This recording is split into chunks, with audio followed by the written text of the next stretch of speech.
Hello everybody, PsyStarcraft here with another StarCraft 2 commentary, and today we have a match of the gods. In the top right we have the red EGIdrA, the Indian god of fertility. He's ready to thrust his 28-inch dong into any orifice that's willing or unwilling. That's right, he will rape you to get a win. That's the Zerg player up there. In the bottom left we have vileSpanishiwa. Spanishiwa, the god of French fries, and he's gonna make you eat potatoes, whether or not they're cooked. You can see a little bit of talk going on, and Spanish saying he wants to dodge. I do know, though, Spanish goes out of his way to try to play EGIdrA sometimes when EGIdrA is streaming. He will try to snipe him just because Spanish wants to be that good. He wants to play against the very best, so I'm really excited to see this match. I have not seen this match yet. Spanish sent it to me at the request of you guys requesting that I ask Spanish to get him to send it to me. And yes, I will watch out for the rapist. So it's a ZVZ. The map is Xel'Naga Temples, and we'll check out the openings very closely because Zerg tend to have very varied openings and rock, paper, scissor-ish openings. Looks like they're identical right now. You can see EGIdRA's extractor is actually going down a tad sooner than Spanishiwa, and that's not going to matter at all, so we don't have to worry about that. And it looks like we're seeing 14 pool make another drone, or 14 gas make another drone into 14 pool most likely, or at least I'm pretty sure that's what they were doing if I didn't miss something.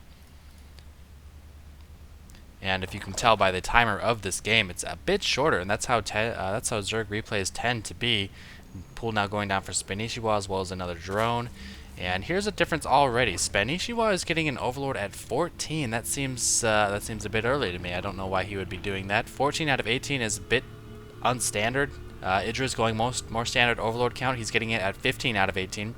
I don't see any benefit for Spanishiwa getting it sooner, except that in Zerg versus Zerg, Overlords can be used to scout very, very well, and I guess he can use it for that way, but I don't know. He's not really sending it in the best scouting location, so you never know. You never know. Maybe he knows something that we don't. But anyway, other than that, the builds are almost extremely identical. That's a brilliant sentence. I've been commentating for a long time, you can tell. Yeah, they actually are identical. EGIdRA's just a little bit faster.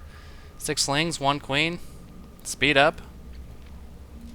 They both pulled every single drone off gas. Now EGIdRA is replacing his drones. And you can expand out of this. That's usually what you do. But it can be dangerous if one player just goes mass ling and you're starting to drone up behind your expansion. So we'll see if that does bite Spanishiwa in the ass. You can see his hatchery is going down on the minimap there, and it looks like EGIdRA is doing the same. This is a very solid opening. It defends against pretty much everything. And Spanishiwa, oh, he loses 1 ling. They got split up in the middle chasm. That's 1 orifice that EGIdRA can stick his schlong in, and he actually loses a single ling, and he's going to have to train more because of that, now producing a baneling nest. So this might just be a 2-base or a 2-hatch all-in from Spanishiwa. He will be able to stop this. He's got plenty of lings. He's going to force EGIdRA out of the way. And this is what Zerg versus Zerg is all about. A lot of Zergling micro, a lot of Zergling battles are just trying to identify whether or not you have enough Zerglings to kill your opponent. It's not a lot about micro just because they die so fast. And that's what we were seeing right there. So that baneling nest almost finished. EGIdRA just trying to get a good mixture of drones and Zerglings. Don't want to over-drone, don't want to over-Zergling. And this is going to come down to a baneling attack from Spanishiwa. It's looking like he's not getting... Well, he's getting a couple drones. Now, he might just be using these defensively, in which case he's free to drone up super, super hard. But no, he actually got 2 drones, and now he's just making more Zerglings. So I'm not really sure what Spanish is going to do right now. Roachwarren coming from EGIdRA. He needs to move out with these banelings if he is going to attack. Before this Roachwarren gets done, looks like he is going to go attack. Yeah, he's sending out... I don't even know what he's doing right now. I'm so confused. Covering both bases, or both forks there, I guess you could say. And now moving out with these links. No, don't attack. He's got too many links. You need to get out of there. Now, this is unusual play. He's using his banelings defensively, and he's using these Zerglings to harass, but there are some roaches on the way, or there will be shortly. 1 spine is there. And Spanishiwa, 8 more links. There we go. There's the roaches. 4 roaches on the way, and now EGIdRA feeling like after those roaches are coming, he'll be safe to drone up. A couple Zerglings on the side here, and these banelings just being defensive. If we look at the harvester count, though, Spanishiwa has invested a lot into those banelings and a lot into the lings.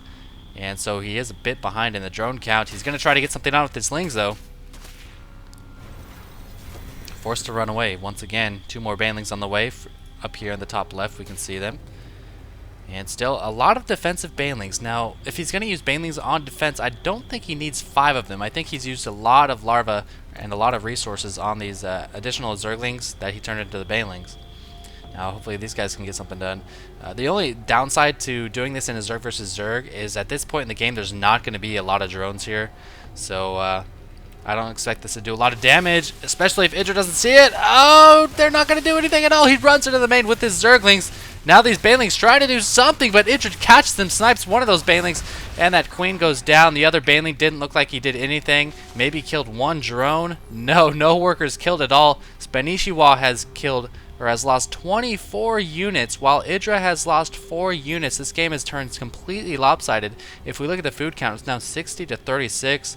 So I feel like SC2 needs to do a little better job of committing, more units to an attack, maybe more banelings, or attacking sooner. I don't know. This is kind of a tweener game. He's trying to do a little bit of everything at once. You can see he's now droning up, but he's been like 4 or 5 harvesters behind for quite a while now. EGIdRA's got a lot of roaches too, man. If we look at the units, 10 roaches. Oh boy, 10 roaches against 5 banelings and 18 zerglings. This is probably going to be it. This hatchery looks like it's going to fall. He has to cancel those 2 spines. These zerglings up here doing a little bit of work. Harvesters killed, still 0 though. Spanish has not killed a single harvester with these ling attacks. So down goes his expansion.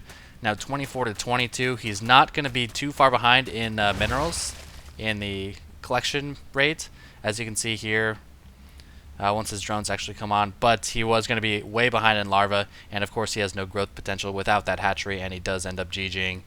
These lings getting a bit cornered here, so he wasn't able to get a lot done with those zerglings early the game, and I think he committed too many banelings to defense, which he didn't really need. He didn't really need the defense. So I hope you guys enjoyed that. I do have another vileSpanishiwa and EGIdRA game coming up next, so as always, GG!